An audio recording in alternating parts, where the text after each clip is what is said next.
Syncing your Slack status with Google Calendar is a great way to keep your team informed about your availability without manual updates. Here's how to set it up. Use a third-party integration. You can sync Slack with Google Calendar using the Google Calendar app for Slack. Install the Google Calendar app. Open the Slack app directory and search for Google Calendar. Click Add to Slack and authorize the app.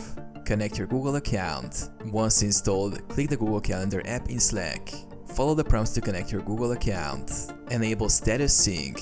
Type /gcal settings in Slack to access settings. Enable update Slack status to automatically reflect your meeting status, such as in a meeting during calendar events. Customize status updates. The app sets your status based on your calendar events and includes details like the event name or location.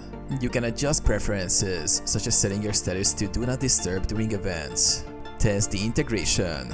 Create a test event in your Google Calendar to ensure Slack updates your status correctly. This integration helps improve communication and lets your team know when you're unavailable.